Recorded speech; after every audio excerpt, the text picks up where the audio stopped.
ప్రియమైనటువంటి సహోదరి సహోదరులారా, మీ అందరికీ క్రీస్తు యేసు నామములో హృదయపూర్వక వందనాలు తెలియజేస్తూ ఉన్నాను.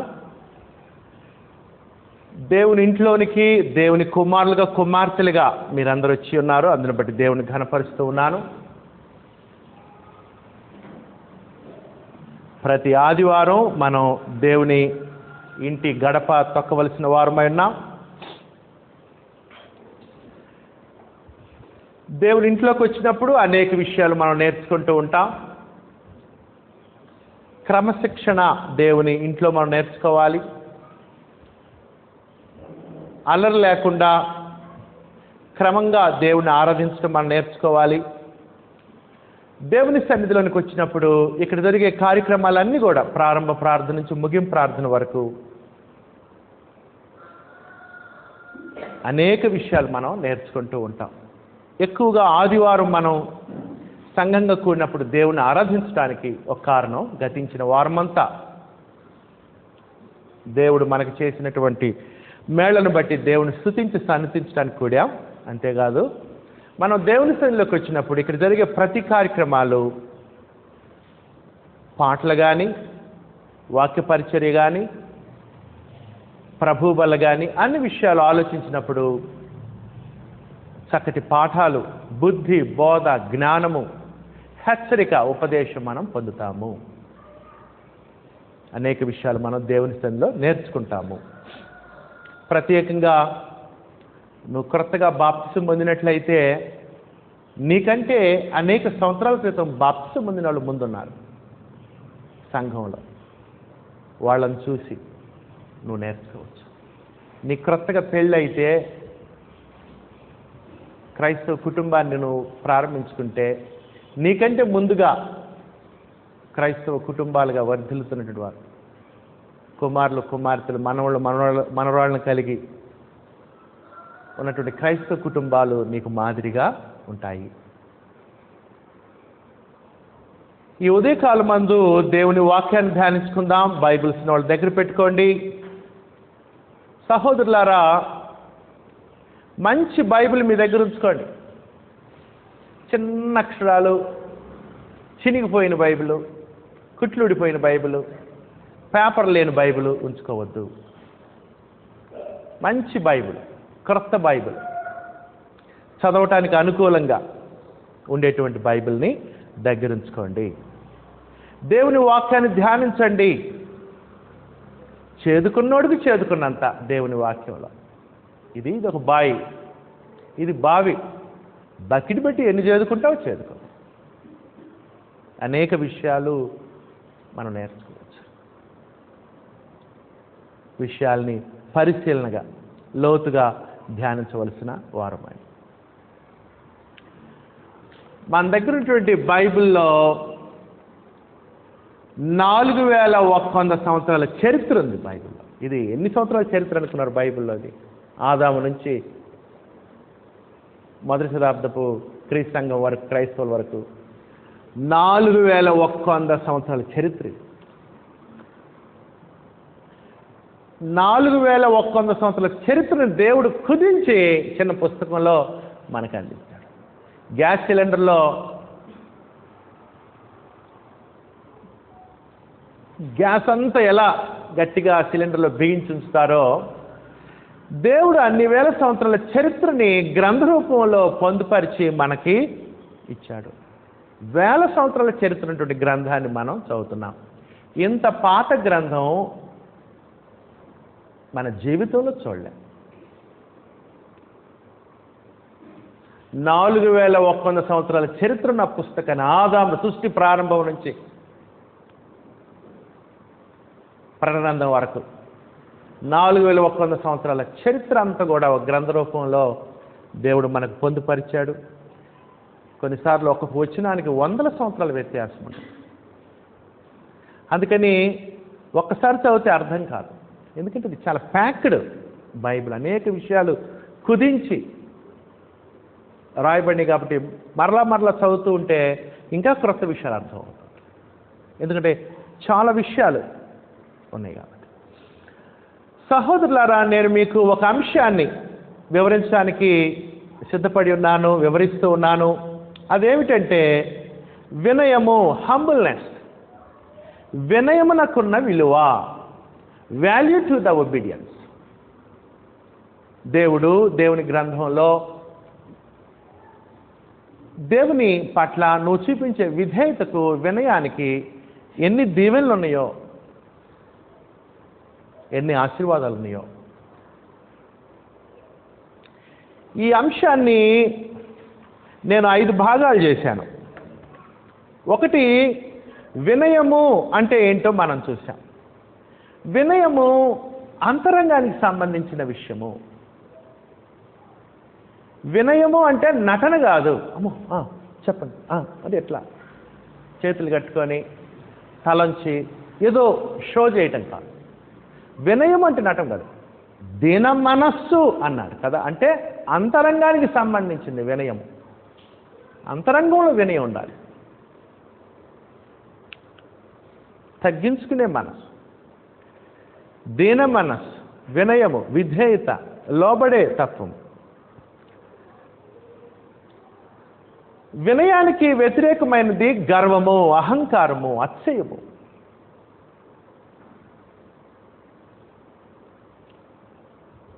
మనుషులు బైబిల్ దగ్గర రాకముందు అన్ని విషయాలు అతిశయంగా మాట్లాడుతూ ఉంటారు, గర్వంగా మాట్లాడుతూ ఉంటారు. ఇక గర్వం అనేది ఒక కారణం లేదు, అన్ని రకాల కారణాలు ఉన్నాయి. అందంలో గర్విస్తాడు, డబ్బులో గర్విస్తాడు, ఉద్యోగంలో గర్విస్తాడు. నా ఉద్యోగం ఏంటో తెలుసా? వస్తువులు, నాకు ఎంత బంగారం ఉందో నీకు తెలుసా? ఈ విధంగా మనుషులు అనేక విషయాల్లో గర్విస్తూ ఉంటారు సహోదరులు.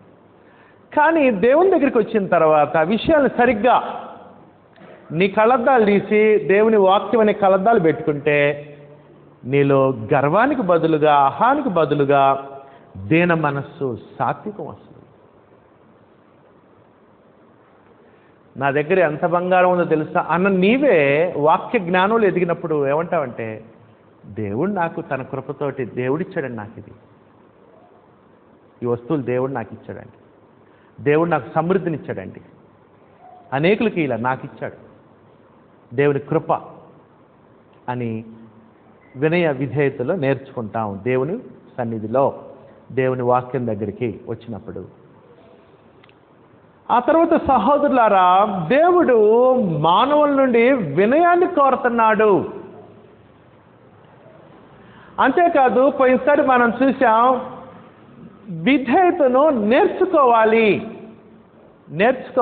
ఇది సహజంగా వచ్చే గుణం కాదు, నేర్చుకోవాలి. దేవుని సన్నిధిలో కూర్చొని జాగ్రత్తగా విని అర్థం చేసుకొని దాన్ని నేర్చుకోవాలి. అనుదినం అభ్యాసం చేయాలి. ఎక్సర్సైజ్ డైలీ, అనుదినం అభ్యాసం చేయాలి వినయాన్ని. కష్టం, కొన్నిసార్లు అనుకోకుండా వచ్చేస్తుంది. అహం బయటపడుతూ ఉంటుంది, దాన్ని మళ్ళీ అణుచుకోవాల్సి వస్తుంది.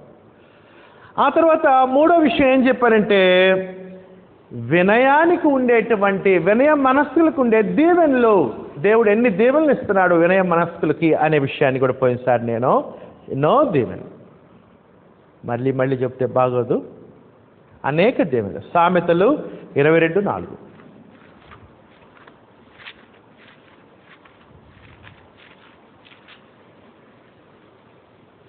సామెతలు 22:4.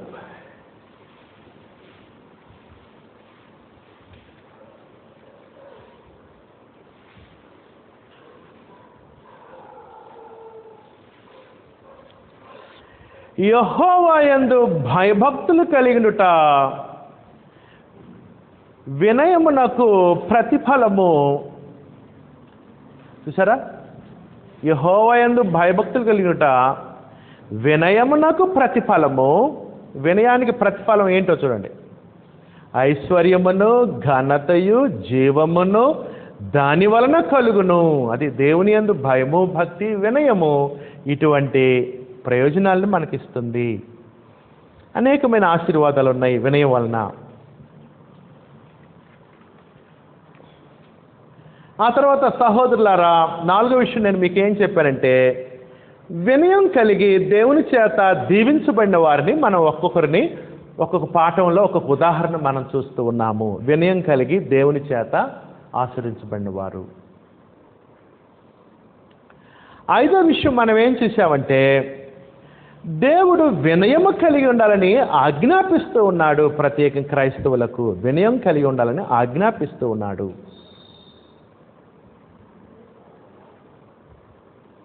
మనం వినయం కలిగి ఉండాలి. ఫిలిప్పీలకు రాసిన పత్రిక 2వ అధ్యాయం 8వ వచనం చూడండి. ఫిలిప్పీ 2:8.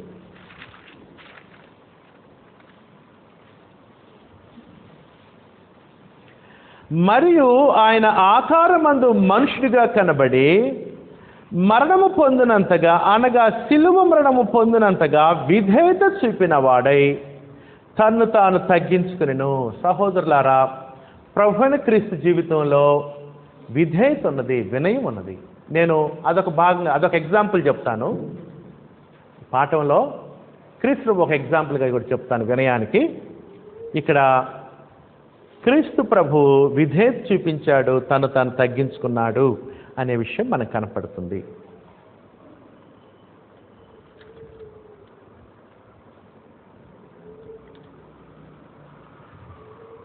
విధేయత అనేటువంటిది నేర్చుకోవాలి, అంతేకాదు ఇది ఎల్లప్పుడూ కొనసాగించాలి. It is a continuous process. విధేయత కష్టమైన విషయం. ఎదుటోడు మంచోడైతే, ఎదుటోడు నీ మేలు కోరేవాడైతే, ఎదుటోడు నిన్ను ప్రేమించేవాడైతే విధేయత చూపించాలి సులువు. ఎదుటోడు నీ కీడు కోరుకునేవాడు, ఎదుటోడు నీకు శత్రువు, ఎదుటోడు నీకు హాని చేసేవాడు, అట్లాంటి వాడు విధేయత చూపించాలి, కష్టం అవుతుంది. సహోదరుల, అందుకని విధేయత వినయము కష్టమైన విషయం. అసాధ్యమైతే కాదు, కానీ కష్టమైన విషయం. అదేవిధంగా అది ఒక గొప్ప బలమైన లక్షణం. వినయం విధేయత చూపించడం చేతగానితనం కాదు, బలహీనత కాదు. అన్ని పరిస్థితుల్లో విధేయత కలిగి ఉండాలి. ధనం హెచ్చినా విధేయత కలిగి, ధనం పోయినా విధేయత కలిగి ఉండాలి. పిల్లలుగా విధేయత, యవన వయస్సులో విధేయత, నడి వయస్సులో విధేయత, వృద్ధాప్యంలో విధేయత, ఎల్లప్పుడూ సంఘంలో విధేయత, ఆఫీసులో విధేయత, ఇంట్లో విధేయత, ఎల్లప్పుడూ విధేయత మనం కలిగి ఉన్నాం, అన్ని చోట్ల, అన్ని సమయాల్లో. ఈరోజు నేను విధేయతకు, వినయానికి విధేయత చూపించి వినయ మనస్కుడై దేవుని ఆశీర్వాదాలు పొందినటువంటి ఒక వ్యక్తిని మీకు చూపిస్తాను. బైబిల్స్ ఉన్నవాళ్ళు రాజుల 2వ గ్రంథం 5వ అధ్యాయం తీయండి. మీ అందరూ తెలిసిన విషయం ఇది, ఆయన కానీ ఇంకొకసారి నేను వివరిస్తాను, జాగ్రత్తగా మీరు వినండి.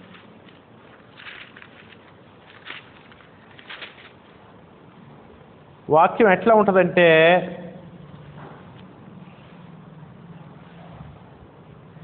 వాక్యం మనం ధ్యానించే కొంత ఇంకా విషయాలు తెలుస్తూ ఉంటాయి.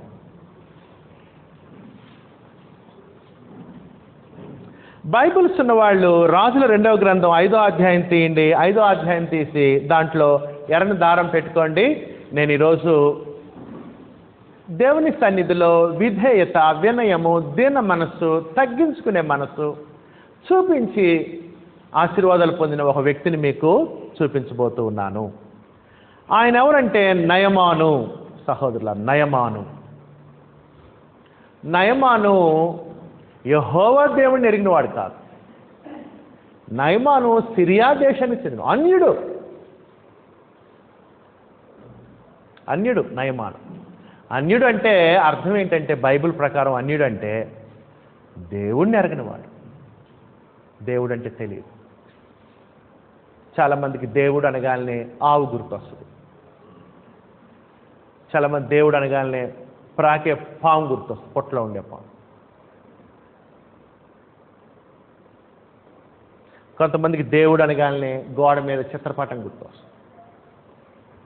కొంతమందికి దేవుడు అనగానే మనుషుల చేతులు చేసిన బొమ్మలు గుర్తొస్తాయి. కాదు, అది కాదు దేవుడు. దేవుడు సృష్టికర్త, దేవుడు మనకు తండ్రి, దేవుడు ప్రభువు, దేవుడు సర్వశక్తిమంతుడు, దేవుడు అక్షయుడు, దేవుడు అదృశ్యుడు, దేవుడు ఆత్మస్వరూపి, దేవుడు నీతి స్వరూపి, దేవుడు పరిశుద్ధుడు. సహోదరులారా, దేవుడు పరలోకమందున్నాడు. మనం సంఘంగా కూడినప్పుడు ఆత్మీయంగా మన మధ్య కూడా ఉంటానని చెప్పాడు. రెండేది పరలోకంలో మనం అక్కడికి వెళ్ళటమే మన యొక్క గురి గమ్యము. కానీ సంఘంగా సమాజంగా కూడినప్పుడు, క్రీస్తు యొక్క సంఘంగా కూడినప్పుడు మన మధ్య ఆత్మస్వరూపిగా, భౌతికంగా వచ్చి ఉండడు, ఆత్మస్వరూపిగా ఆయన ఇక్కడ ఉంటానని చెప్పాడు. సంఘంగా కూడినప్పుడు మీరు దేవుని ఆలయమై ఉన్నారనియో అని చెప్పాడు. అందుకని సంఘంగా కూడినప్పుడు సంఘంలో కూడా దేవుడు నివాసం ఉంటాడు. సహోదరులారా, రాజుల 2వ గ్రంథం 5వ అధ్యాయంలో మనం విషయాలను చూద్దాం. బైబిల్స్ని వాళ్ళు తీసి చూడండి. సిరియా రాజు సైన్యాధిపతి అయిన నయమాను అనునొకడుండెను. సిరియా దేశం ఉంది, ఇశ్రాయేల్ దేశం పక్కన. ఇప్పుడు కూడా ఉంది సిరియా దేశం. ఇప్పుడు కూడా సిరియా దేశం పేరు అదే. ఇప్పుడు కూడా దాని ముఖ్య పట్టణం దమస్కే. అప్పుడు దమస్కే, ఇప్పుడు దమస్కే. నయమాను ఒకడు సైన్యాధిపతి. నయమాను నాట్ ఎన్ ఆర్డినరీ మ్యాన్, సైన్యాధిపతి, ఆర్మీ చీఫ్. అంటే రాజు తర్వాత నెక్స్ట్ ఈయనే అనమాట, ఆర్మీ చీఫ్. అంత గొప్ప సిరియా దేశానికి అంత పెద్ద అధిపతిగా ఉన్నాడు నయమాను, ఆర్మీ చీఫ్. అతని చేత యెహోవాయే సిరియా దేశమునకు జయము కలుగు చేసిండు. ఈ టైంలో సిరియా దేశం చుట్టుపక్కల ఉన్నటువంటి దేశాల మీద ఆధిపత్యం కలిగి ఉంది, జయించింది. చాలా పవర్ఫుల్ దేశంగా ఉంది. ఈవెన్ దేవుని దేశమైనటువంటి ఇశ్రాయేల్ దేశం కూడా వీళ్ళకి లోబడింది ఈ టైంలో. యెహోవాయే సిరియా దేశమునకు జయము కలుగు చేసింది. దేవుడే ఆ దేశానికి విజయం ఇచ్చాడు. దాని వెనకాల దేవుని అదృశ్య హస్తం ఉంది. కానీ తెలియదు, సిరియా రాజుకు తెలియదు దేవుడు విజయం ఇచ్చాడని, నయమానికి కూడా తెలియదు. కానీ దాని వెనకాల ఎవరి హస్తం ఉంది? దేవుని హస్తం ఉంది. వాళ్ళకి తెలియదు. కాబట్టి వీళ్ళు విగ్రహారాధికులు, సిరియా దేశస్తులు.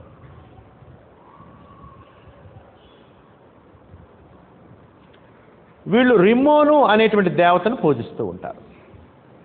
తర్వాత చూడండి. అతని చేత యెహోవా సిరియా దేశమునకు జయము కలుగజేసిండు గనక అతడు తన యజమాని దృష్టికి ఘనుడై దయ పొందిన వాడాయను. మరి ఈ విధంగా సిరియా రాజుకి అనేక విజయాలు తెచ్చిపెట్టాడు. ఎవరు? ఈ నయమాను, సైన్యాధిపతి. అందుకని ఈ రాజు గారికి, సిరియా రాజుకి నయమాన్ అంటే ఎంతో గౌరవము, మర్యాద.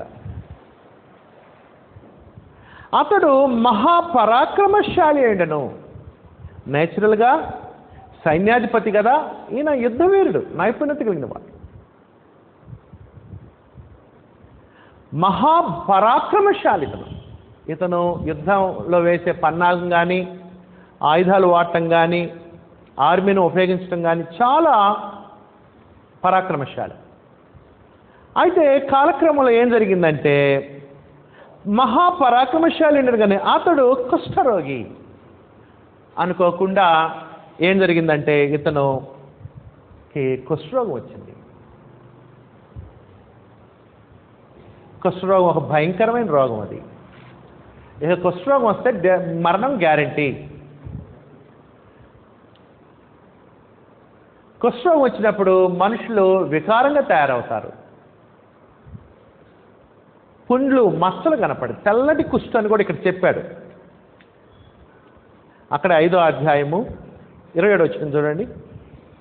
కాబట్టి నయమాను కలిగిన కుష్టు నీకును నీ సంతతికి నీ సర్వకాలం అంటుందని చెప్పగా వాడు మంచు వలె తెల్లనైన కుష్టము కలిగి ఎలీషా ఎదుటి నుండి బయటికి వెళ్ళను అన్న. తెల్లటి మచ్చలు ఉంటాయి అన్నమాట.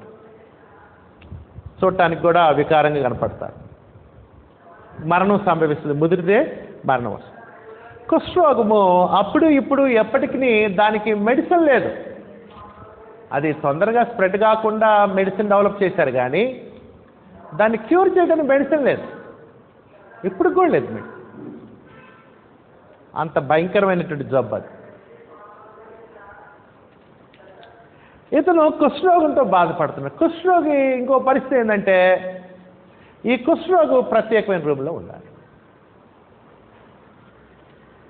ఇతను వాడే గ్లాస్ ఎవరు తాగకూడదు, ఇతను తినే ప్లేట్లు ఎవరు తినరు, ఇతను వాడే బట్టలు టవల్స్ ఎవరు కూడా వాడరు. ఒక ప్రత్యేకమైన రూమ్లో ఉండాలి. ఇతను మనుషుల్ని అందరిలాగా వచ్చి పలకరించడం, ఎదుర్కోవటం చేయకూడదు. చాలా నియమాలు ఉన్నాయి. ఇంకా మీరు పాత నిబంధన ఇశ్రాయేలుకి అయితే చాలా నియమాలు ఉన్నాయి.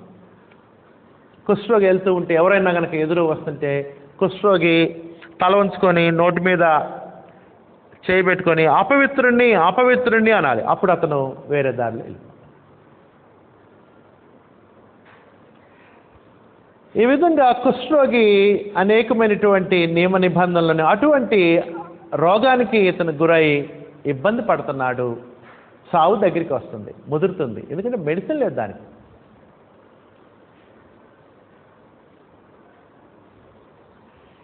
రెండవ వచనం, సిరియనులు గుంపు గుంపులుగా బయలుదేరి ఇశ్రాయేలు దేశం మీదకి పోయిండ్రి.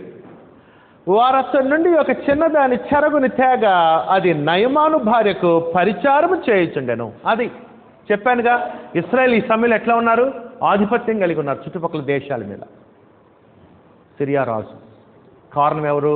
సైన్యాధిపతి, బ్రహ్మాండమైన సైన్యాధిపతి నయమాను. యుద్ధవీరుడు, పరాక్రమశాలి, యుద్ధ నైపుణ్యత కలిగిన వాడు. ఎక్కడికి వెళ్తే అక్కడ విజయమే. దేవుని సహాయం కూడా ఎలుకుంది. ఈ విధంగా ఇశ్రాయేల్ దేశానికి వెళ్ళి కరెక్ట్గా వీళ్ళు ఏం చేస్తుంటారంటే, మంచి పంటలు బాగా పడినప్పుడు వెళ్ళటం, వీళ్ళ చేతుల్లో ఉన్న దేశం కదా అది ఇశ్రాయేల్ దేశం, వాళ్ళని బెదిరించడం, పంటలు తీసుకొని రావటం, వాళ్ళ మనుషుల్ని తీసుకొని రావటం, వీళ్ళకి బిల్డింగ్లు కట్టించుకోవటం, పరిచర్య చేసుకోవటం, పరిచారం చేసుకోవటం చేస్తూ ఉంటారు బానిసలుగా. అట్లానే ఈ సిరియా దేశం జయించిన తర్వాత ఒక చిన్న అమ్మాయిని, అందరితో పాటు ఒక చిన్న అమ్మాయిని తీసుకొచ్చారు అక్కడ నుంచి, ఇశ్రాయేల్ దేశం నుంచి. ఆ అమ్మాయి ఏం చేసిందంటే, ఈ నయమాను భార్యకి పరిచారం చేస్తుంది. బానిస అని చెప్పాలి ఒక విధంగా, బానిస. నయమాన్ ఎక్కడ, ఈ అమ్మాయి ఎక్కడ? నయమాను భార్యకి పరిచయం చేస్తుంది ఈ అమ్మాయి, చిన్న అమ్మాయి, చిన్నది అని.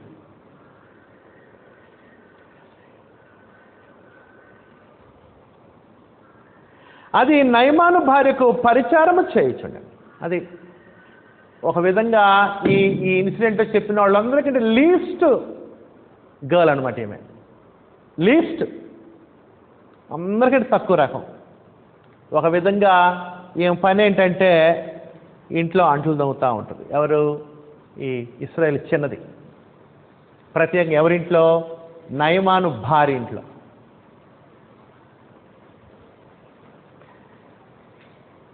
ఈ అమ్మాయి పరిస్థితులన్నీ చూస్తుంది. తన యజమానురాలు బాధపడతా ఉంది, తన భర్తకు అనారోగ్యం ఉండలేకే. ఈమె అప్పుడప్పుడు కిటికీలో నుంచి తలుపులను చూసినప్పుడు ఆ నయమాను కూడా బాధపడటం చూస్తుంది. నేను అనుకోవటం, నయమాను తిరగని ప్రాంతం ఉండదు.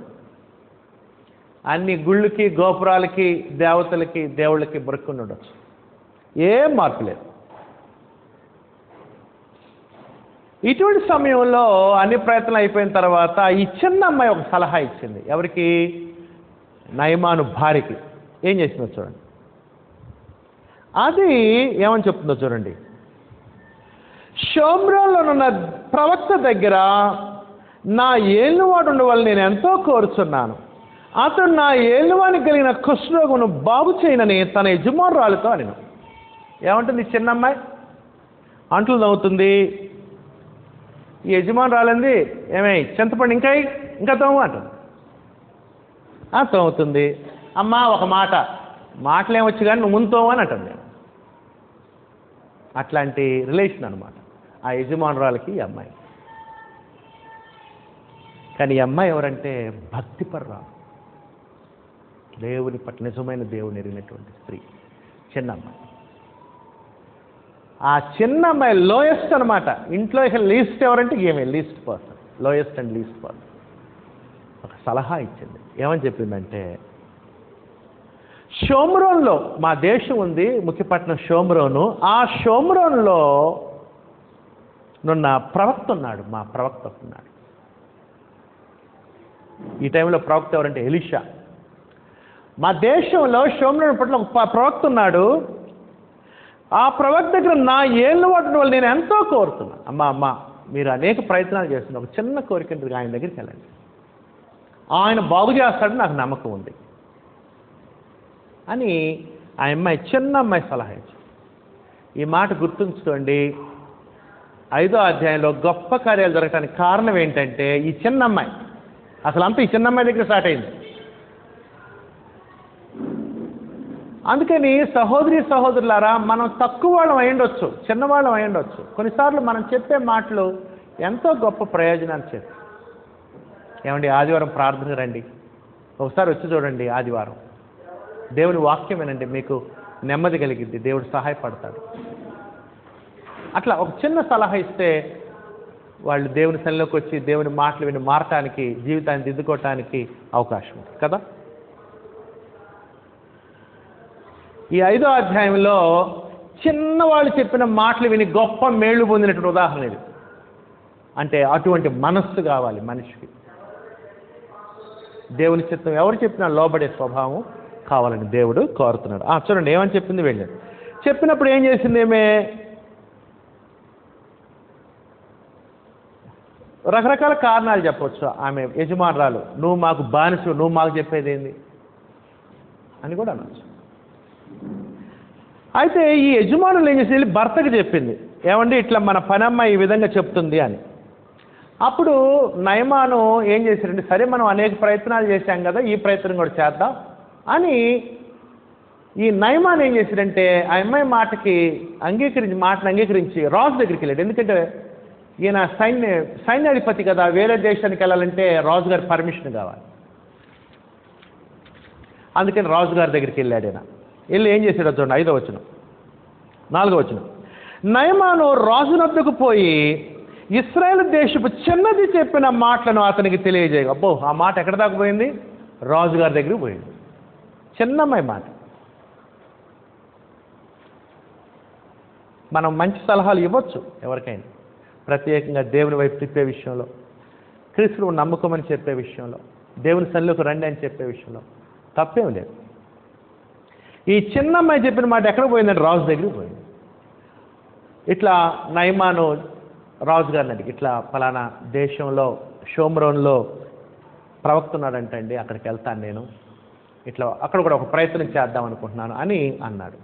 అన్నప్పుడు సిరియా రాజు చాలా సంతోషించాడు. ఎందుకంటే నా సైన్యాధిపతికి ఆరోగ్యం బాగైతే అంతకంటే నాకు కావాల్సింది ఏముంది అని ఏం చేశాడో చూడండి, 5వ వచనం. సిరియా రాజు, నేను ఇశ్రాయేలు రాజునకు దూత చేత పత్రిక పంపించదని ఆజ్ఞ ఇచ్చాను. ఓహ్, ఇంతకంటే గొప్పదేముంది నయమాను, నేను నా చేతనే సహాయం చేస్తా.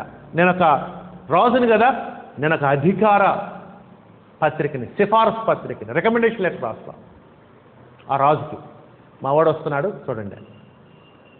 ఆ విధంగా రాజుగారు ఒక అధికారిక పత్రిక, సిఫారసు పత్రిక రాశాడు. నేను ఇశ్రాయేలు రాజునకు దూత చేత పత్రిక పంపించిన ఆజ్ఞ ఇచ్చాను గనుక అతడు 20 మణుగుల వెండియు 4 ఐటమ్స్ తీసుకెళ్తున్నాడు. ఏమ్మా, ఎన్ని ఐటమ్స్ తీసుకెళ్తున్నాడు ఈయన నయమాను? ఎక్కడికి? ఇశ్రాయేల్ దేశంలో ఉన్నటువంటి ప్రవక్త దగ్గరికి వెళ్ళేటప్పుడు 4 ఐటమ్స్. నెంబర్ 1, రాజుగారి యొక్క అధికార పత్రిక తీసుకుని వెళ్తున్నాడు. రాజుగారి యొక్క అధికార పత్రిక ఏది? సిరియా రాజు చేత పంపించినటువంటి దాసులు అధికార పత్రిక తీసుకుని వచ్చారు. ఒకటి. రెండోది ఏంటి? అతడు 20 మణుగుల వెండియు అన్నాడు. 20 మణుగుల వెండి అంటే 340 కేజీల వెండి, సిల్వర్ 340 కేజీలు. 340 కేజీలు. 25 కేజీలు బియ్యం బస్తా ఉంది కదా, మనం 25 కేజీలు 25 కేజీలు 25 కేజీలు ఒక్కొక్క బస్తాలు వేస్తే ఎన్ని బస్తాలు అవుతాయి?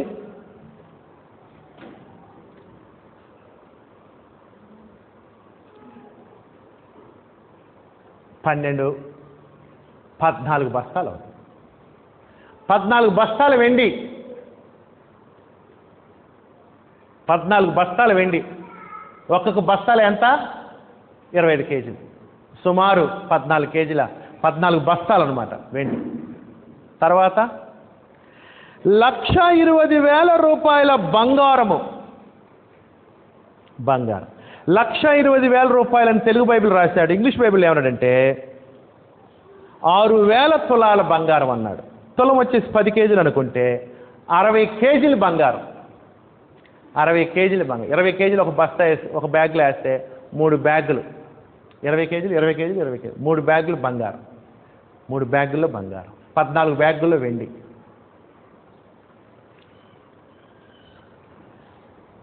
పది దుస్తుల బట్టలను, విలువైనటువంటి డ్రెస్సులు, వస్త్రాలు, విలువైన వస్త్రాలు 10 జతలు తీసుకొని పోయి ఇశ్రాయేలు రాజునకు పత్రిక అప్పగించారు. చూసారా, మొత్తం 4 ఐటమ్స్.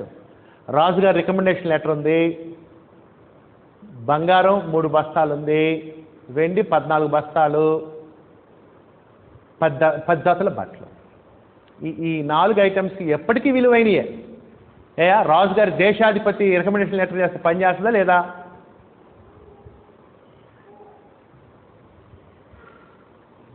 అదాని అనేటువంటి ఒక వ్యాపారస్తునికి మన ప్రధానమంత్రి మోదీ గారు ఆయనకు ఫ్రెండ్. చాలా షార్ట్ టైంలో ప్రపంచంలో 4వ ధనవంతుడు అయిపోయారు.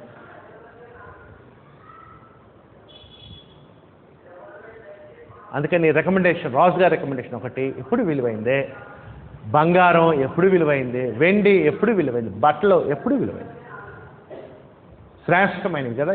ఇది తీసుకొని మనిషి ఒక్కొక్క బండిలో పెట్టుకున్నాడు.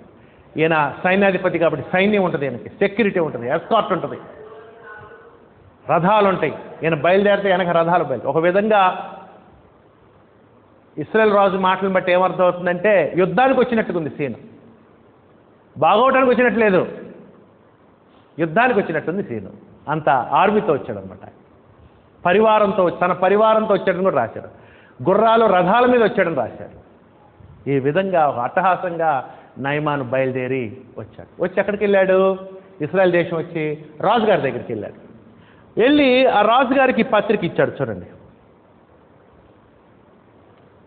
6వ వచనం. ఆ పత్రికలో ఉన్న సంగతి ఏదనగా, నా సేవకుడైన నయమానుకు కలిగిన కుష్ఠరోగమును నీవు బాగు చేయవలని ఈ పత్రికను అతని చేత నీకు పంపించి ఉన్నాను అని ఉంది. ఆ రాజుగారు ఏం చేశాడు? ఆ లెటర్ తీశాడు. చూడగానే సిరియా దేశం రాజు పంపించిన లెటరు. ఆ టైంలో పవర్ఫుల్గా ఉన్నాడు ఆ ప్రాంతంలో, ఆ మిడిల్ ఈస్ట్ ప్రాంతంలో పవర్ఫుల్ కింగ్గా ఉన్నాడు. ఈ పత్రిక తీసేసలేకే ఏమని రాసిందంటే, మా సైన్యాధిపతి నయమాన కుష్ఠరోగం ఉంది, నువ్వు దాన్ని బాగు చేయని దాంట్లో. యాక్చువల్గా చిన్నమ్మాయి ఎక్కడికి పొమ్మంది? షోమ్రోన్కి పొమ్మంది, కానీ ముఖ్యపట్నం ప్రవక్త దగ్గరికి వెళ్ళమంది. ఈయన ఎక్కడికి వెళ్ళాడు? రాజుగారి దగ్గరికి వెళ్ళాడు. ఆ రాజుగారు లెటర్ చదవగానే ఆయన భయపడ్డాడు. ఏం చేశాడు చూడండి 7వ వచనం. ఇశ్రాయేలు రాజు ఈ పత్రికను చదివి వస్త్రములు చింపుకొని, రాజుగారు ఏం చెప్పుకున్నాడు? బట్టలన్నీ చెప్పుకున్నాడు. అంటే బాధతో, దుఃఖంతో. ఎందుకో చూడండి. చంపుటకును బ్రతికించుటకును నేను దేవుడనా? అంటే ఒక విధంగా ఈ కుష్ఠరోగం పోగొట్టడం అంటే ఎట్లాంటిదంటే చచ్చినోడిని బ్రతికించడం లెక్క. ఎవరన్నా చేయగలరా? దేవుడు తప్పితే చనిపోయినోడు బ్రతికించలేడు. ఎట్లాంటి పని నన్ను చేయమంటున్నాడు ఏందని ఈయన బాధతో, దుఃఖంతో చెప్తున్నాడు. చంపుటకును బ్రతికించుటకును నేను దేవుణ్ణా? ఒకనికి కలిగిన కుష్ఠరోగమును మాన్పుమని నా యొద్దకు ఇతడు పంపుట ఏంటి? పంపుట ఏమి? నా దగ్గర పంపించాడు ఏంటి? కుష్ఠరోగాన్ని ఎవడు మాన్పలేడు, నేను ఎలా బాగు చేస్తాను? ఇంకా చూడండి. నాతో కలహమునకు కారణమాతుడు ఎట్లా వెతుకుతున్నాడో మీరు ఆలోచించడని తన పరివారంతో అంటున్నాడు రాజుగారు. ఇదిగో చూడండి అయ్యా, ఆ రాజు ఈ లెటర్ పంపించాడు. ఇప్పుడు నేనా కుష్ఠరోగం బాగు చేయలేను, ఇది అసాధ్యం, నేను బాగు చేయలేదు కాబట్టి ఇప్పుడు నా మీదకి ఏం చేస్తాడు? యుద్ధానికి రావటానికే ఈ కారణాన్ని చూపించి, ఈ సాకును చూపించి నా మీద యుద్ధాన్ని రావడానికి సిద్ధపడ్డాడు. చూడండి అని అందరి దగ్గర ఏం చేస్తున్నాడు? ఈ ఇశ్రాయేలు రాజు బాధని వెలగొస్తున్నాడు, బట్టలు చింపుకున్నాడు. కమ్యూనికేషన్ గ్యాప్ వచ్చింది. ఎట్లా అంటే అసలు ఈ యాక్చువల్ ప్రవక్త దగ్గర పోవాలి, వీళ్ళు రాజు దగ్గరికి వెళ్ళలేకే తేడా వచ్చింది. తర్వాత చూడండి, ఇశ్రాయేలు రాజు తన వస్త్రములు చింపుకున్న సంగతి దైవజనుడైన ఎలీషాకు వినబడినప్పుడు, అది ఈ విషయం అదే పట్టణంలో ఎలీషా ఉన్నాడు. ఎలీషాకు తెలిసింది, పలానా నయమాన్ వచ్చాడు, కుష్ఠరోగం బాగు చేయమన్నాడు, రాజు ఏమో బట్టలు చించుకున్నాడు, అందరితో వచ్చి బాధపడుతున్నాడు, ఏం చేయాలో అర్థం కావట్లేదు రాజుకని. అప్పుడు ఎలీషా ప్రవక్త సమాచారం పంపించాడు ఇశ్రాయేలు రాజుకి. ఏమని చెప్పాడు చూడండి, ఇశ్రాయేలు రాజు తన వస్త్రమును చింపుకున్న సంగతి దైవజనుడు ఎలీషాకు వినబడిన అతడు, నీ వస్త్రములు నీవెందుకు చింపుకొంటివి?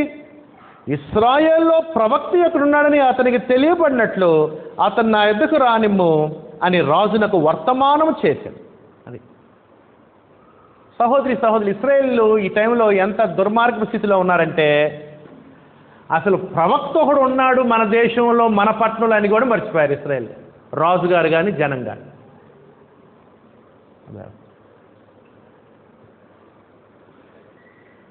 ఎంత అవిధేయత స్థితిలో ఉన్నారంటే ఇశ్రాయేల్ యొక్క రాజులు కానీ ఇశ్రాయేల్ కానీ ఈ టైంలో పక్క దేశంలో ఉన్నటువంటి అన్యుడు కుష్ఠరోగం బాగోయింది, కానీ అదే దేశంలో చాలామంది కుష్ఠరోగులు ఎవడు బాగాల.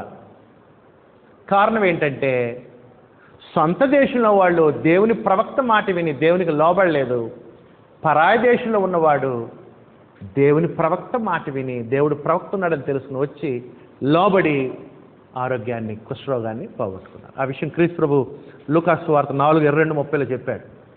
ఇదే అనుసరించుకుని ఉన్నారు చాలామంది ఇశ్రాయేల్లో కుష్ఠరోగులు, అందరూ బాగోవాలా, పక్కన ఉన్నటువంటి అన్యుడు నయమాను కారణం ఏంటి? విధేయత. ఎక్కడో బానిసగా ఉన్న చిన్న అమ్మాయి తెలుసు ఏమని, షోమ్రోను పట్టణంలో ఎలీషా అనేటువంటి దైవ ప్రవక్త ఉన్నాడని. కానీ అదే పట్టణం రాజుగా ఉన్నాడు, కానీ ఇశ్రాయేల్ రాజు ఆయనకు తెలియదు ప్రవక్త ఇక్కడ ఒకడు ఉన్నాడని.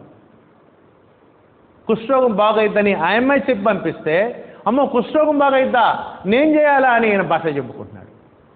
అంటే ఇటువంటి సమయంలో ఇశ్రాయేలీలు విగ్రహారాధనలో అవిధేయులుగా ఉన్నారు. ఈ టైంలో ఎలీషా అనేటువంటి ప్రవక్తని గౌరవించే స్థితిలో కూడా ఇశ్రాయేల్ లేరు. దేవునికి అంత అవిధేయులుగా వాళ్ళు ఉన్నారు. ఏం జరిగిందో చూడండి. ఆ విధంగా ప్రవక్త ఒకడున్నాడు. అది సహోదరులారా, అద్భుతాల యొక్క సారాంశం ఏంటంటే యెహోవా ప్రవక్త ఉన్నాడు అని రుజువు అనమాట. అది యెహోవా ప్రవక్తను అద్భుతాల యొక్క ఉద్దేశం. ఆ విధంగా ఎలీషా ఏమన్నాడు, నా దగ్గర పంపించమన్నాడు కదా. 9వ వచనం, నయమాను గుర్రములతోనూ రథముతోనూ వచ్చి ఎలీషా ఇంటి ద్వారం ముందర నిలిచి ఉండగా, రాజుగారి దగ్గర నుంచి నయమాను గుర్రాలతో రథంతో ఎక్కడికి వచ్చాడు? ఎలీషా రమ్మన్నాడు కదా, ఎలీషా ఇంటి దగ్గరికి వచ్చాడు. ప్రవక్త దైవజనుడి దగ్గర, ప్రవక్త దగ్గరికి వచ్చి ఇంటి బయట నిల్చున్నాడు, అంతే, లోపలికి పోవాలా నయమాన్. చూడండి ఏం జరిగింది. ఇంటి ద్వారం ముందర నిలిచి ఉండగా ఎలీషా లోపలే ఉండి ఎలీషా ఏమని చెప్పాడు చూడండి, నీవు యోర్దాను నదికి పోయి 7 మార్లు స్నానము చేయము, నీ ఒళ్ళు మరలా బాగై నీవు శుద్ధుడు వగదు అని అతనితో చెప్పుటకు ఒక దూతను పంపాను. ఏం చేశాడు ఎలీషా ప్రవక్త దైవజనుడు? ఒక దాసుని పంపించి ఏమని చెప్పాడంటే, రథం మీద కూర్చొని ఉన్నాడు ఎవరు? నయమాను. సైన్యం అట్టహాసంగా ఉంది. ఏమని చెప్పాడంటే ఈ దాసుడు, అయా పక్కనే యోర్దాను నది ఉంది, అక్కడికి వెళ్ళి 7 సార్లు అంటే స్నానం చేయి, నీ ఒళ్ళు మరలా బాగా శుద్ధుడు అవుతావు అని చెప్పమన్నాడు అని అన్నాడు. ఆ మాట చెప్పగానే నయమాను ఏం చేశాడో చూడండి. అందుకు నయమాను కోపము తెచ్చుకొని, ఏమొచ్చింది నయమానికి? కోపం వచ్చింది. నయమానికి కోపం రావడానికి చాలా కారణాలు ఉన్నాయి. ఏంటంట ఆయన మాటలను చూద్దాం చూడండి. కోపము తెచ్చుకొని తిరిగిపోయి, సరే ఏం చేశాడు? అరే రథాలు రౌతులన్నీ వెనక్కి తిప్పండి రా, వెళ్ళిపోదాం.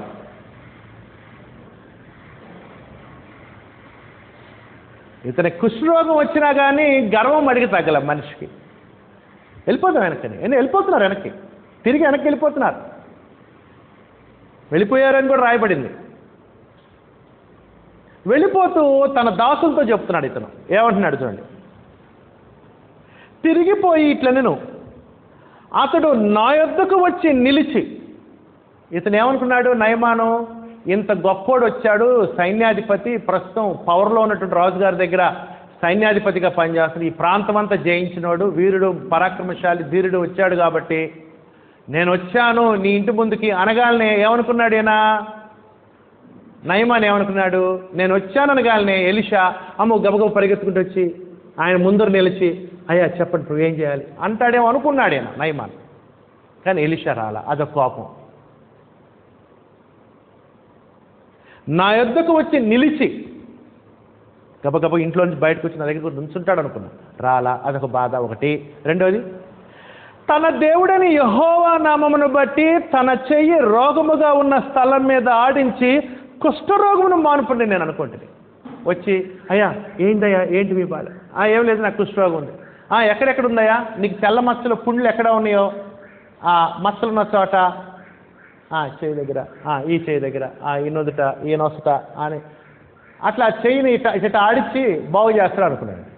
ఎవరు, నయం. అట్లా చేయలా. రెండు, నేను అనుకున్నది జరగల. రెండు. మూడో కోపం ఎందుకు తెలుసు కారణం, దమస్కు నదులైన అబానాయును పర్పరును ఇశ్రాయేలు దేశం నదులన్నిటికంటే శ్రేష్టమైనవి కావా? మా దేశంలో బ్రహ్మాండమైన నదులు ఉన్నాయి, మనగాడి నదులు. ఈ యోర్దాన్, అసలు యోర్దాన్ అంటేనే మురికి అని అర్థం. అంటే ఆ నీళ్లు చూడటానికి మురికిగా ఉంటాయి. బురద అని అర్థం, మురికి నీళ్ళలాగా ఉంటాయి యోర్దాన్ నీళ్ళు. మా దేశంలో బ్రహ్మాండమైనటువంటి క్రిస్టల్ క్లియర్, పైనుంచి చూస్తే కింద రాళ్ళు కనపడతాయి మా నదుల్లో, అంత శ్రేష్టమైన నదులు. గంగా నది కంటే బ్రహ్మాండం. దమస్కు నదులైన అబానాయును పర్పరును ఇశ్రాయేలు దేశ నదులన్నిటికంటే శ్రేష్టమైనవి కావా? వాటిలో స్నానము చేసి శుద్ధి నొందలేనా అని అనుకొని, ఇది మూడో కారణం. మా దేశంలో బ్రహ్మాండ నదులు ఉంటే అక్కడ మునిగి నేను బాగా ఉండు కదా, ఏడ మునగమంటాడు, ఏంది స్నానం చేయమంటాడు, అది 7 సార్లు మునగమంటాడు, ఇది మురికి నీళ్ళు.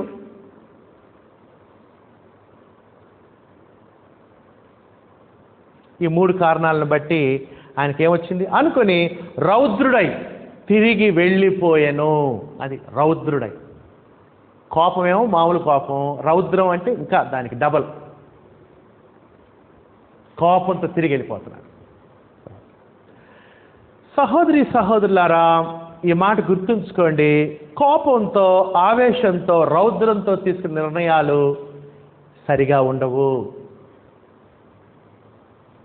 యాకోబు ఏమన్నాడంటే, నరుని కోపము దేవుని నీతిని నెరవేర్చదు అన్నాడు. అందుకని ఆవేశంలో, రౌద్రంలో, కోపంలో కాదు మనం నిర్ణయాలు తీసుకోవాల్సింది. ఆ టైంలో కాదు నిర్ణయాలు తీసుకునేది. ఈ విధంగా అతనికి గర్వం కనపడుతుంది. కుష్ఠరోగం వచ్చిన పెద్ద మనిషి తగ్గినట్టు ఏం కనపట్ల.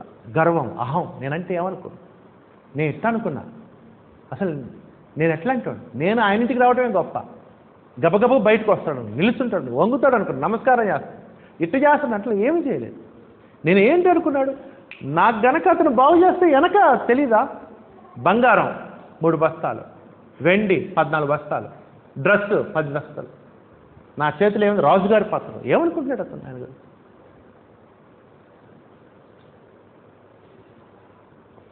అని సహోదరులారా, తన స్థితిని బట్టి అతను గర్వంతో మాట్లాడుతూ, కోపంతో, రౌద్రంతో తిరిగి వెళ్ళిపోతూ ఉన్నాడు. తిరిగి వెళుతూ ఉంటే మళ్ళీ ఒక చిన్న దాసుడు, ఈ ఇన్సిడెంట్లో సలహాలు ఇచ్చిందంతా చిన్న చిన్న వాళ్ళే, దాసులు, బానిసలు ఇస్తుంటారు పెద్దోళ్ళకి. వాళ్ళు లోబడినప్పుడు దేవుని పొందుతూ ఉంటారు. ఒక చిన్న దాసు తిరిగి వెళ్తుంటే ఏమైనా సలహా ఇచ్చాడు చూడండి, 13వ వచనం. అయితే అతని దాసులలో ఒకడు వచ్చి నాయనా అన్నాడు. ఎందుకంటే ఈయన చాలా కోపంతో ఉన్నాడు, రౌద్రంతో ఉన్నాడు. అట్లాంటి కోపంతో ఉన్న వాళ్ళు ఏం చేస్తారు, చల్లపరచడానికి కోపం తగ్గించడానికి మెత్తగా మాట్లాడుతూ ఉన్నాడు కదా.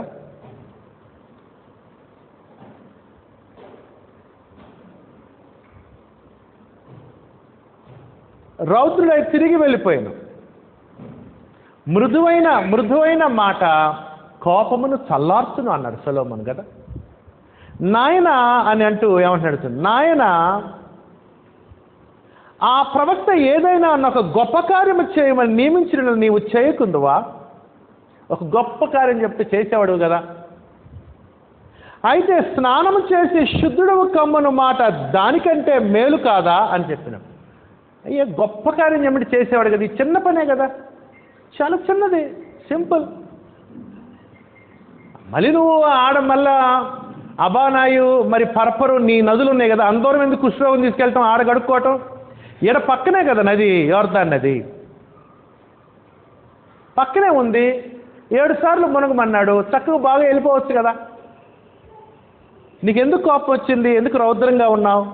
మంచి మాట చెప్పాడు కదా, చిన్న మాట చెప్పాడు, సింపులే కదా అని అడిగాడు. 14 అప్పుడు నయమాను ఆలోచించాడు, నిజమే కదా అని ఆలోచించాడు. చిన్నోడు చెప్పలేక ఏం చేశాడు చూడండి. అతడు పోయి దైవజనుడు చెప్పినట్లు యోర్దాన్ నదిలో 7 మార్లు మునగగా. సహోదరులారా, ఎన్నిసార్లు మునిగాడు? నేను అనుకోవటం ఆయన మునిగి లేచి చూసుకొని ఉంటాడు.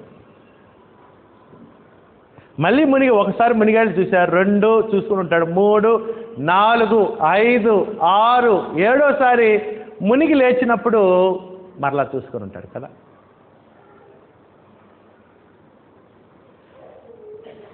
ఏడు సార్లు కొంతమంది అడుగుతుంటారు ప్రశ్న, 7 సార్లు ఎందుకు మునగమన్నాడు అని. దేవుడు బైబిల్లో 7 అనేది సంపూర్ణతకు సంబంధించిన సంఖ్య. 7 సార్లు మునగటం అంటే అర్థం ఏంటంటే సంపూర్ణ విధేయత దేవుని మాటకి, సంపూర్ణ వినయం, సంపూర్ణ విధేయత. 7 మార్లు 7 మార్లు. ఎప్పుడైతే దేవుని మాటకి సంపూర్ణ విధేయత చూపించాడో, యోర్దాన్ నదిలో 7 సార్లు మునిగి లేచాడో, స్నానం చేశాడు, ఏం జరిగిందో చూడండి. 7 మార్లు మునగగా అతని దేహము పసిపిల్ల దేహం వలనై, అతని దేహము పసిపిల్ల దేహము వలనై అతడు శుద్ధుడాయ. ఇతను ఏమనుకున్నాడు తెలుసా? ఆ కుష్ఠరోగం మచ్చలు పోతాయేమో, ఎక్కడెక్కడైతే నాకు ఆ మచ్చలు ఉన్నాయి, అన్ని పుండ్లు ఉన్నాయి, అవి పోతాయేమో అనుకున్నాడు. ఇతను చేయి అన్నప్పుడు అక్కడ మచ్చ పోద్ది, ఇక్కడ పుండు పోద్దని. కానీ అతను స్నానం చేసి తిరిగి లేవగానే దేవుడు ఏం చేశాడంటే అసలు స్కిన్నే మార్చేశాడు. అతన్ని పసిపిల్లవాని దేహం ఇచ్చాడు.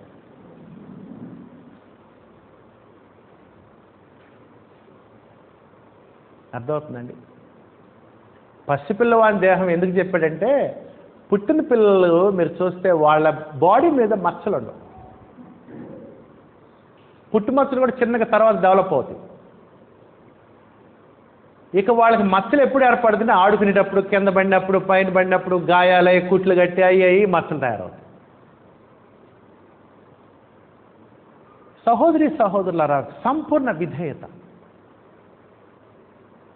అతను చూసుకుంటే నేను మచ్చలు పోతే పుండ్లు నయమవుతాయి అనుకున్నాను, ఇదేంటి దేహం మార్చేశాడు దేవుడు. పసిపిల్లవాని దేహం లాగా ఏం మచ్చలు. సంపూర్ణ విధేయత. సహోదరులు, పౌలు గారు ఒక చక్కటి మాట చెప్పాడు, కంఠస్థ వచ్చిన వాడి. దేవుడు ఎవరు? మన దేవుడు ఎవరు? నాయనా తండ్రి అని మనం మొరపెట్టే దేవుడు ఎవరంటే ఒక చక్కటి మాట చెప్పాడు పౌలు గారు. ఎఫ్ఎస్సి 3వ అధ్యాయము 21 వచ్చినారు. ఎఫ్ఎస్సి 3:21. ఎఫ్ఎస్సి 3:21 కంఠస్థ వచ్చినాలండి, అండర్లైన్ చేసుకుని కంఠస్థం చేయండి. మనలో కార్యసాధకమైన తన శక్తి చొప్పున మనము అడుగు వాటన్నిటి కంటేనో. నువ్వేమడుగుతున్నావో నాకు తెలియ, ఇట్లా ప్రార్థనలో దేవుణ్ణి అది అయ్యా ఇది అయ్యా, నువ్వేమడుగుతున్నావో అడుగు వాటన్నిటి కంటేనో, మనము అడుగు వాటన్నిటి కంటేనో, ఊహించు వాటన్నిటి కంటే. నీ ఊహకు కూడా తట్టదు దేవుడు చేసేటువంటి మేళ్ళు, ఇచ్చేటువంటి దీవెనలు.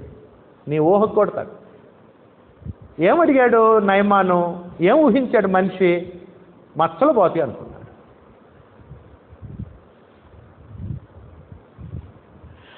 మనము అడుగు వాటింటి కంటే నువ్వు ఊహించువాడు అత్యధికముగా చేయ శక్తి కలిగిన దేవుడు అన్నాడు పౌలు గారు. ఎవరు దేవుడు? దేవుడెవరు? దేవుడెవరు? బొమ్మ? నువ్వు గీసిన చిత్రపటమా? నీ చేతులు చేసిన బొమ్మ కాదు. దేవుడెవరు? చెక్క దేవుడు, ఇనుమ, బంగారు కాదు. దేవుడు ఎవరంటే మనము అడుగు వాటిని కంటేను ఊహించు వాటిని అత్యధికముగా చేయ శక్తి కలిగినటువంటి వాడు దేవుడు. క్రీస్తు యేసు మూలముగా సంఘములో తరతరములో సదాకాలం మహిమ కలుగునుగాక. ఆమేన్. సహోదరులారా, ఈ విధంగా సంపూర్ణ విధేయత చూపించి గొప్ప దేవుని పొందినవాడు నయమాను. తర్వాత ఏం జరిగింది చూడండి. అతడు తన పరివారముతో కూడా దైవజను దగ్గరికి వచ్చి అతని ముందర నిలిచి, ఇప్పుడు చూసారా మారింది ఏమండి? ఇప్పుడేం చేశాడు? రథం ఏదో అంతాడు వదిలిపెట్టేసి గబా గబా గబా ఇంట్లోకి వచ్చి ఎలీషా దగ్గరికి వచ్చి ఏం చేశాడు? ఆయన నిలుస్తున్నాడు. ఇదివరకు ఏమనుకున్నాడు? నా దగ్గరికి వచ్చి నిలుస్తాడు అనుకున్నా. అది పాత జీవితం. గర్వం, అహం, హోదాను బట్టి, వస్తువులను బట్టి, ఐశ్వర్యాన్ని బట్టి, కుష్ఠరోగం ఉన్న, లోపం ఉన్న అహం. ఇప్పుడు అన్నీ వదిలేశాడు. క్రొత్త జీవితం.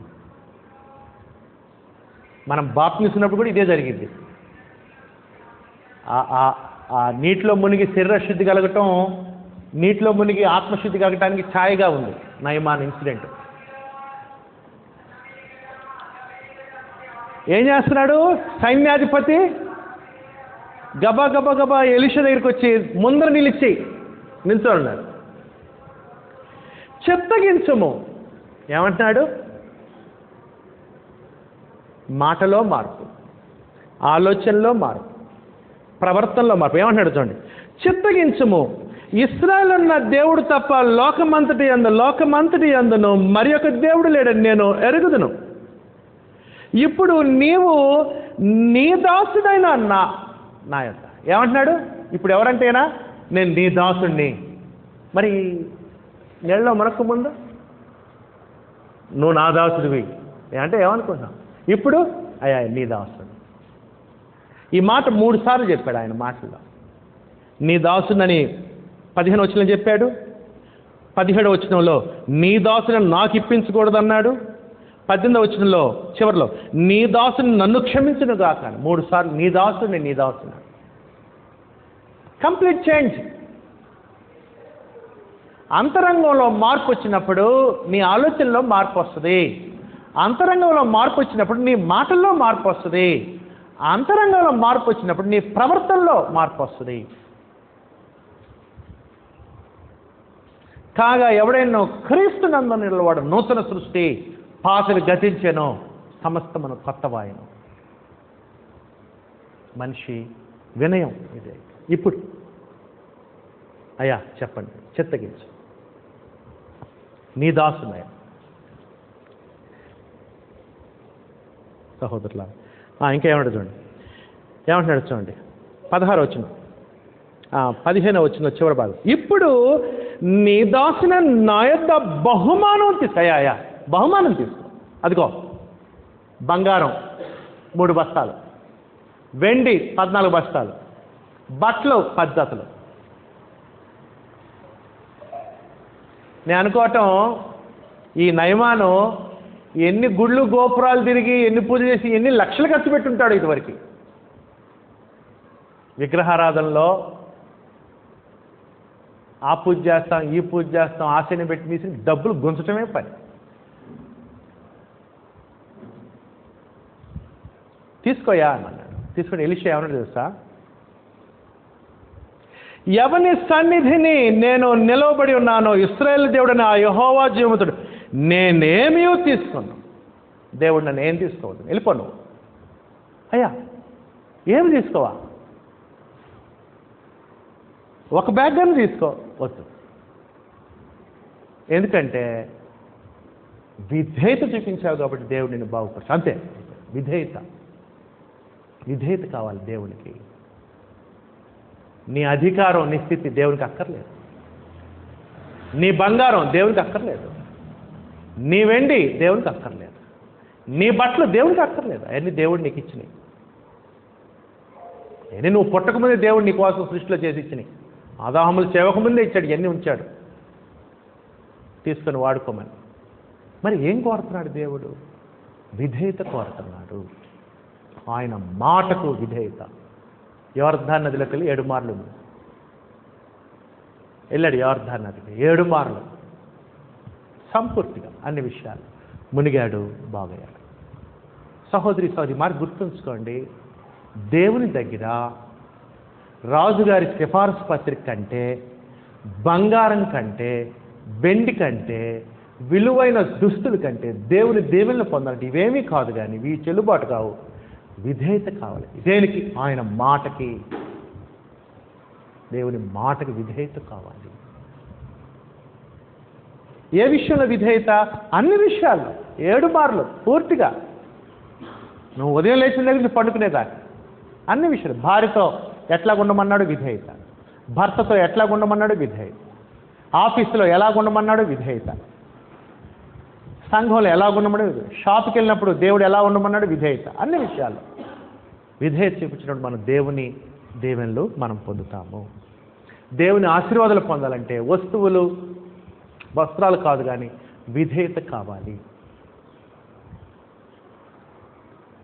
ఇంకా చూడండి, అప్పుడు నయమాను అతన్ని ఎంతో బతిమాలినను అతడు ఒప్పకపోయిన. అప్పుడు యెహోవాకు, అప్పుడు అతను అంటున్నాడు, యెహోవాకు తప్ప దహన బలి అయిన మరి ఏ బలి అయిన ఇతరులమైన దేవతలకు నేనిక ఇప్పుడు దాకా నేను తిరగని గుడి లేదు, పూజించని జంతువు లేదు, పక్షి లేదు, వస్తువులు లేవు, అన్నీ చేశా పూజ. ఇప్పుడు అన్నీ కూడా తీశా. అదృశ్యుడు, అక్షయుడు అయినటువంటి ఆ దేవుణ్ణి నేను కొలుస్తాను.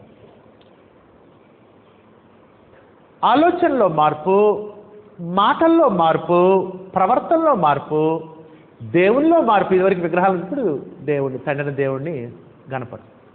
అంతేకాదు ఆరాధనలో మార్పు. ఏం చేస్తారంట? దేవునికి చూడండి, నా యజమానుడు మ్రొక్కు 17 వచనం, యెహోవాకు తప్ప దహన బలి మరి ఏ బలి నేను ఇతరులైన దేవతలకు నేను ఇక అర్పింపను. 2 కంచర గాడిదలు మోయిపాటి మన్ను నీ దాసునైన నాకు ఇప్పించకూడదా? బహుశా బలిపీఠం కట్టడానికి ఈ మట్టి అడుగుతూ ఉండొచ్చు. ఇశ్రాయేల్ దేశంలో తీసుకెళ్ళి అక్కడ కట్టుకుందా. ఇంకోటి కూడా అడిగాడు, 18 నా యజమానుడు మ్రొక్కుటకు రిమ్మోను గుడిలో వచ్చి ఒక చిన్న రిక్వెస్ట్ అడిగాడు. ముందస్తు క్షమాపణ అడిగాడు. అయ్యా నేను నా రాజు దగ్గర సైన్యాధిపతిని కాబట్టి నా రాజు రిమ్మోన్ దేవతను పూజిస్తాడు. అతను పూజించేటప్పుడు నేను పక్కనుండాలి సైన్యాధిపతిగా. అప్పుడు ఏదన్నా నేను చేయకూడని కార్యం ఆ దేవతకి, రాజుని బట్టి ఒకవేళ నమస్కారం చేస్తే, ఒకవేళ ఆ సందర్భం వస్తే దయచేసి నన్ను క్షమించాలి అని ముందుగానే క్షమాపణ అడుగుతాను, ముందస్తు క్షమాపణ అడుగుతున్నాడు. చూడండి 18 వచనం, నా యజమాను మ్రొక్కుటకు రిమ్మోను గుడిలో వచ్చి నా చేతి మీద ఆనుకున్నప్పుడు నేను రిమ్మోను గుడిలో నమస్కారం చేసినలా. ఆ ఇన్సిడెంట్ రాకపోవచ్చు, దేవుడు అవకాశం ఇవ్వడు. ఒకవేళ ఇస్తే, ఒకవేళ అటువంటి పరిస్థితి వస్తే దయచేసి ఆ విషయం, ఒక్క విషయం నన్ను దేవుడు క్షమించాలని ముందస్తు క్షమాపణ కోరుతున్నాడు. రిమ్మోను గుడిలో నేను నమస్కారం చేసిన సంగతిని గురించి ఇష్టపూర్వకం కాదు, ఆ రాజుగారిని బట్టి అక్కడ నేనేం చేస్తే, నేను ఇష్టపూర్వకం కాదు, నేను యెహోవా దేవునికి బలర్పించే. నేను నమస్కారం చేసిన సంగతిని గురించి యెహోవా నీ దాసునైన నన్ను క్షమించునుగాకని నయమాన్ను చెప్పగా, అయ్యా యొక్క విషయం నన్ను క్షమించాను. అప్పుడు ఎలీషా ఏమన్నాడు? ఎలీషా నెమ్మది కలిగి పొమ్మని అతనికి సెలవిచ్చాడు. నెమ్మది, సరిపో దేవుడిని క్షమిస్తాడు, ఇలా నెమ్మది కలిగి పొమ్ము అని. అంతటా ఎలీషా ఎదురుడి వెళ్ళి కొంత దూరము సాగిపోయాడు. ఎవరు? నయమాను వెళ్ళి. సహోదరి సహోదరులారా, నయమాను తన విధేయత ద్వారా, దేవుని మాటకు విధేయత ద్వారా రోగం పోయింది, క్షమాపణ పొందాడు, నెమ్మది పొందాడు. ఆ తర్వాత చచ్చిపోయే స్థితిలో ఉన్నటువంటి నయమాను జీవాన్ని, ప్రాణాన్ని కూడా పొందినట్లుగా మనం చూస్తాం. పొంది సంతోషంగా తిరిగి వెళుతూ ఉన్నాడు. ఏమి లేదు, వచ్చాడు, దేవుని మాటకి విధేయత చూపించాడు, ఎన్నో దీవెనలు పొందారు. వస్తువులు ఆయన దగ్గర ఉన్నాయి, ఒకటి కూడా తీసుకురా ఎలీషా. వెళ్ళిపోతున్నా, అరే ఇప్పుడు దాకా చాలా ఖర్చు పెట్టానే, అసలు నేను ఒక్కడు కూడా తీసుకోలేదని ఆశ్చర్యం వేసింటాం. తిరిగి వెళ్ళిపోతాం, దీవెనలు పొంది సంతోషంతో వెళ్తూ. ఈ విధంగా అన్యుడు అతను, ఎవరు?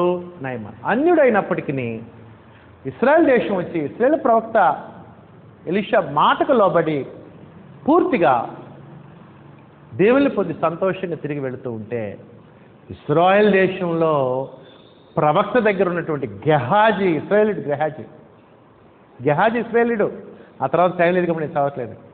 గెహాజీ ఇశ్రాయేలీ ప్రవక్త దగ్గర ఉన్నవాడు, ఒరే నా యజమానుడు ఏం తీసుకోలేదు, నేనన్నా వెళ్ళుకొని తెచ్చుకుంటానని ఏం చేశాడు? గెహాజీ పరిగెత్తుకుంటూ వెళ్ళి నయమాన్ దగ్గర అబద్ధాలు చెప్పి కొంత సొమ్ము తీసుకు. ఏమయ్యాడు? ఎలీషా ఏమన్నాడు? ఏ కుష్ఠరోగం అయితే నయమాన్ని విడిచిందో అదే కుష్ఠరోగం నీకు వచ్చింది. అంటే అర్థం ఏంటంటే, అన్యుడై ఉండి దేవుని మాటకు విధేయత చూపించి ఆశీర్వాదం పొందితే, ఇశ్రాయేలుడై ఉండి దేవుని మాటకు అవిధేయత చూపించి కుష్ఠరోగాన్ని తెచ్చుకున్నవాడు గేహాజీ.